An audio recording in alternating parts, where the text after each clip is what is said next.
When I first started doing this a number of years ago, I really had to ask, hey, how many people have Twitter accounts? How many people have heard of social media? How many people understand microblogging and Twitter? And I know you all do, so I'm not going to spend a lot of time on that. So what I'm here to advocate for you guys is basically big data and analytics, and I'm going to talk specifically in reference to Twitter and microblogs and machine learning, natural language processing. But if you want to get a job and you want to make good money and have a long career, take a programming course next semester. So whether it's R, MATLAB, SAS, databases, we'd all hire you. So if you want to get a job, do that, okay? And you will get a job. So I'm going to talk specifically about data and analytics. So my whole career, and I'm going to spend 2 minutes on this, I've been doing data integration and normalization my whole career. And the idea is that financial professionals spend about 80% of their time managing data and only about 20% of their time generating alpha or generating excess return for each given unit of risk. And so if you have the ability to make that easier, you're going to sell a lot of software and you're going to make a lot of money in data and analytics. So I'm going to talk specifically about how data is moved from your traditional fundamentals, or in addition rather than moved from. In addition to technical analysis, momentum-based strategies, value strategies, growth strategies, to something completely new, unstructured data, and the analytics behind unstructured data. So if you go back 20 years ago, 25 years ago, everybody knew that earnings estimates were important. But there were a lot of people that didn't know quite how to integrate them into their models, and that has evolved to the point where you aren't getting a quantitative model, or you aren't getting a model without some kind of earnings or fundamentals. And unstructured data, and specifically social media, I believe is that next step. So let's see what slides I have up here. All right. Okay, so quite frankly, what opportunities does unstructured data present to you? Many market participants believe that a large portion of their excess return will be derived from unstructured data. As I said, every model has earnings estimates. Every model has fundamental. Every model has your traditional data sources in it. However, it's much rarer that you're going to see some kind of unstructured data or specialty data sets in an individual model. There was a survey done recently. 90% of the survey participants said they wanted to add unstructured data into their models going forward. That's a huge number.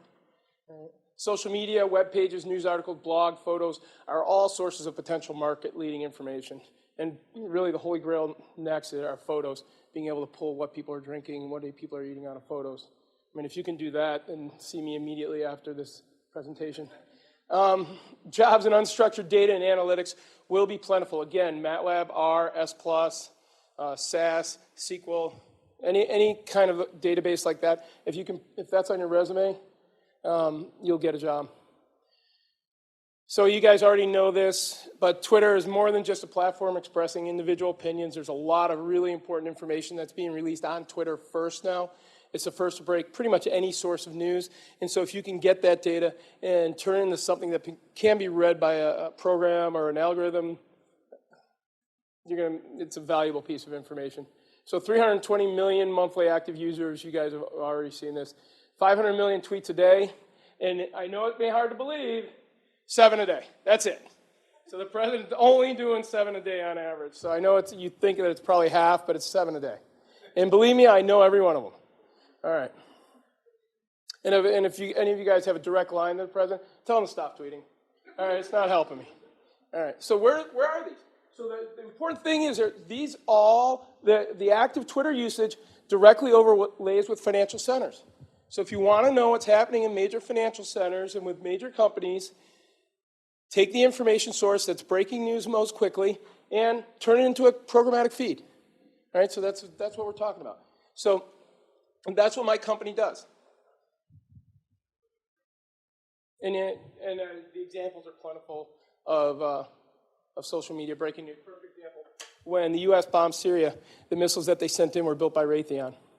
And Raytheon started moving in social media and social media signals half an hour before it hit the news. So if you were a trader and you had access to that information, that's a huge lead on traditional news sources. So that's what we do.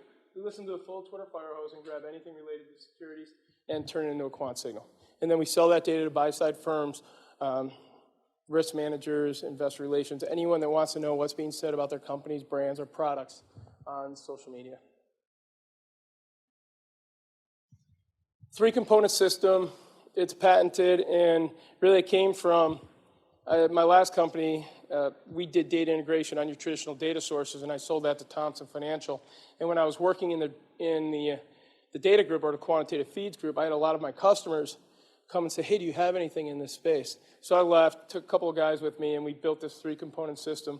And this is pretty consistent across all data factories. You have your input extractor, you have your evaluator for turning that data into some kind of cleansed data set that can be further turned into other signals. So in our case, we calculate Z-scores. You guys are undergrads. Who can tell me what a Z-score is? We must have Iowa State Cyclones in the group. No? All right, so anyway, so Z-score is a standard normal curve. You're looking at the wings, 2 standard deviations, 98.6%. No? All right. There you go. You guys have all seen this before. This is a standard normal distribution. So what we believe is that when the conversation gets significantly more positive than normal or significantly more negative than normal, you're breaking information. And so we publish through our API this information to buy-side firms. And it's a three-component system. And I'm not going to spend a lot of time on this, but the idea is what we're trying to do is aggregate the intentions of professional investors, and this really goes to kind of what you guys need to know going forward is that you got to clean your data set. Regardless of how clean a particular vendor is or how reliable they are, you always got to check the quality of your data and make sure that it's consistent with what you would expect to see, and if not, why. You got to rationalize that. So basically what we do is we filter these active users down into what we consider to be professional investors by our algos. And that number at the bottom isn't right, it's higher than that. But basically, we are identifying the intentions of professional investors. And in order to do that, you have to identify who those professional investors are. So part of our cleansing process is looking at those, looking at the history, how often they tweet, how often are they retweeted. That's just metrics that we've created over time. And that's all done in real time.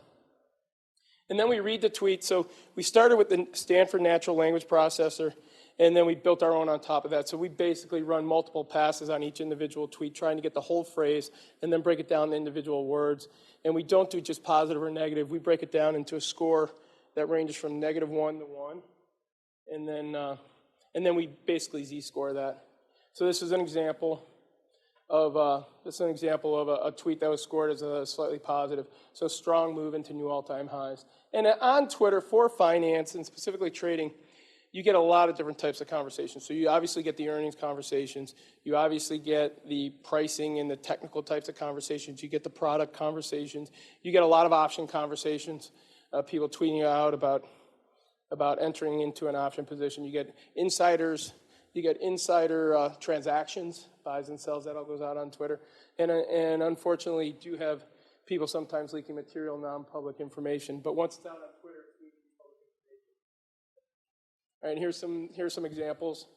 So the first one's an option. See here, Wall Street Jesus did an opening call position. What could be more bullish than Jesus buying calls? You know, that's a joke. See, right, all right. Technical conversation. So here, cross above its resistance, which now becomes support. So we'll score that. And then this is a product conversation. Apple had a record 4 million pre-order sales in the first 24 hours of the iPhone. So those are the kind of things that you see on Twitter on a regular basis. And if you can aggregate that and turn it into a signal that's statistically significant, you get relevant information. So our S-score is that Z-score. It's a 24-hour summation compared to a 20-day baseline. If you're looking to lengthen that signal, you basically just lengthen out the baseline and lengthen out the summation. Questions so far? Do I have time for questions? All right. The data is predictive, so obviously the bottom line for any financial data set is do the securities behave differently at a statistically significant level? And so do high sentiment securities represented by the green line go on to outperform subsequently? And do securities that have a negative sentiment, so the conversation is more negative than normal, do they go on to underperform at a statistically significant level? And then you have your Sharpe ratio, your Sortino ratios, you got your ICs, all the statistical measures that you guys are using to evaluate whether or not a particular signal is relevant, and most stats packages will do that for you automatically. Certainly R will do that for you, and then compared to a baseline. So the idea is that there is information in this data set, and when we go out and give it to quantitative firms, buy-side firms, it's their job to look at the impact of this in their model and in their security selection criteria. Here's the last year. Data statistically significant. This is Brexit and election time right there. Short side did really well there. Who uses our data? Quants mostly.